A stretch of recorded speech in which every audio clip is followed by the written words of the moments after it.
Mustafa adalah seorang pelukis profesional asal Medan, Sumatera Utara. Yatim lahir pada tanggal 23 Desember 1957. Ia belajar melukis secara informal dengan pelukis terkenal Yandi Aryo di Medan dan Dullah di Sanggar Pejeng, Bali dari tahun 1977 sampai 1984. Yatim Mustafa dikenal sebagai pelukis realis dan still life, mengekspresikan manusia dan lingkungan secara tepat dalam lukisannya. Mengikuti jejak gurunya, Yatim Mustafa mendirikan Sanggarwo di Tanjung Morawa, Medan, untuk mendidik dan memunculkan para seniman muda.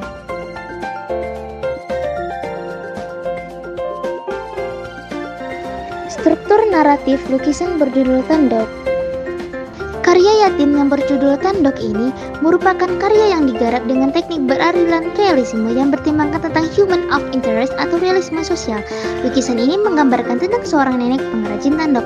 Dilihat dari lukisan ini, nenek tersebut bekerja mengayam di dapurnya dengan duduk meluruskan kaki di atas lantai yang masih dari tanah sambil memasak nasi menggunakan wadah periuk dengan tungku yang terbuat dari 3 buah batu berbentuk bulat dan berbahan bakar kayu. Di samping kanan tungku memasak terdapat botol berwarna hijau yang biasanya dipakai sebagai tempat untuk menyimpan minyak tanah. Di samping kirinya terdapat guci yang diletakkan di atas bebatuan yang pada sebagian sisi guci tersebut digambarkan pecah tetapi masih digunakan oleh si nenek.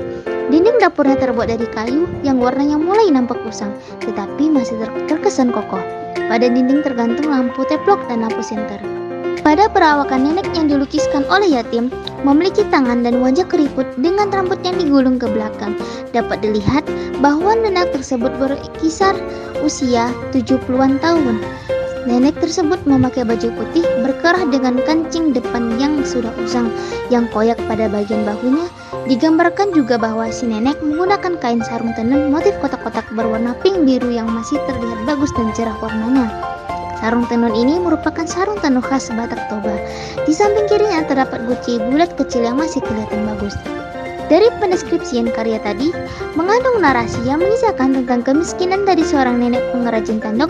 Tetapi, nenek tua yang digambarkan berkisar 70-an tahun usianya ini masih menunjukkan semangat hidup dan berjuang, terlihat dari banyaknya jumlah tandok yang dikerjakannya. Narasi karya seni lukis berjudul Tandok ini dipaparkan oleh Yatim dalam bentuk sajak yang berjudul Tandok Batak sebagai berikut. Buat nenekku di Samosir. Aku tahu lapuk dan rapuhnya dinding rumah itu. Selapuk ragamu pecah retak guci di sana. Sepecah harapanmu dalam kehidupan. Namun semangat kerjamu tetap membara seperti api tungku di sana. Jari jemari dan kaki tuamu menjadi saksi, namun karya-karyamu lah yang menjembatani hubungan sosial di antara kami. Nah, dapat disimpulkan bahwa lukisan tersebut mengisahkan tentang seorang opung yang tinggal di kawasan Samosir yang dipertegas oleh Yatim bahwa dia melukis langsung di Samosir. Opung sebagai pengrajin anyaman tandok yang menjembatani akan kebutuhan wadah beras yang dibawa oleh para ibu-ibu dengan cara dijunjung sebagai bentuk bantuan sosial bagi kegiatan adat pada kebudayaan Batak Toba pada masa ritual peralihan seperti pesta perkawinan dan adat lainnya. Sebagai seorang pelukis realis, Yatim telah menampakkan empatinya terhadap figur opung pengrajin tandok. Struktur naratif lukisan berjudul Barkode. Pada karya yang berjudul Barkode, Yatim melukiskan figur perempuan-perempuan telanjang yang semuanya dilukiskan berwarna kulit biru dengan anatomi sedang meringkuk dan memberikan efek pencahayaan berwarna putih. Menganalisis relasi tanda-tanda secara semiotis yang dilukiskan oleh Yatim bahwa karya yang berjudul Barkode mengandung narasi tentang perempuan-perempuan yang sudah dibubuhi harga terlihat dari cap barkode pada pinggulnya. Sedangkan pada warna biru yang dilukiskan bahwa hampir semua kulit figur perempuan berwarna biru. Karya Yatim yang berjudul Barkode bila dilihat dari cara menyusun komposisi figur-figur perempuan telanjang yang sedang meringkuk tersebut, menampakkan ciri Yatim yang ahli dan mahir dalam melukiskan karya pola naratif still life. Figur-figur tersebut disusun dan diatur komposisinya, seperti Yatim menyusun benda-benda sebagai objek lukisan still life-nya. Bila dikaitkan dengan interpretan simbol figur perempuan dengan cap barkode yang diibaratkan seperti benda dagangan yang dinilai keindahan tubuh dan parasnya sehingga memiliki nilai jual. Struktur naratif karya berjudul Still Life 3. Karya Yatim yang berjudul Still Life 3 ini merupakan karya yang bervisualisasi tumpukan sampah yang dilukiskan secara naturalis dengan komposisinya yang fotografis. Pada lukisannya ini, Yatim melukiskan sampah-sampah yang banyak dikonsumsi oleh kebanyakan masyarakat, seperti bungkus-bungkus plastik beraneka warna, bungkus rokok, daun pisang, bungkus kemasan makanan ringan, botol-botol kaleng dan plastik, sampah dedaunan dan sayur-sayuran, kulit buah-buahan seperti buah rambutan, kulit telur, sampah styrofoam, kardus-kardus, sampah yang dibungkus di dalam plastik, dan masih banyak sampah lainnya. Melihat benda-benda yang menjadi sampah yang sudah dideskripsikan di atas, mengkonotasikan bahwa sampah-sampah tersebut adalah sampah yang dikonsumsi oleh masyarakat di sekitar tempat sampah tersebut, dan menggambarkan pola serta gaya hidup masyarakatnya.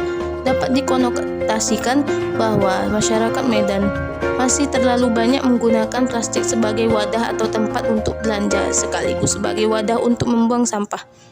Adanya kardus dalam tumpukan sampah sebagai tanda yang mengkonotasikan bahwa masyarakat sekitar yatim belum bisa memanfaatkan kardus sebaik mungkin. Pola naratif karya seni lukis M. Yatim Mustafa.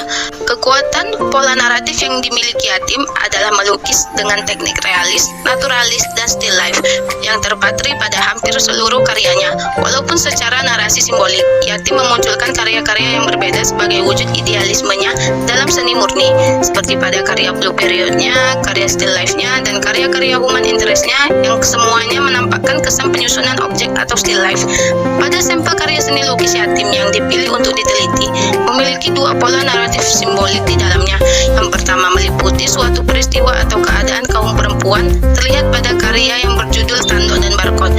Kedua, narasi simbolik yang dipaparkan oleh Yatim terletak pada ide sebagai tanda simbolik yang aneh, yaitu terdapat hal yang bersifat paradoks dengan karya yang berjudul Still Life, sementara visualisasinya berobjek naturalis seperti gambar tumpukan sampah.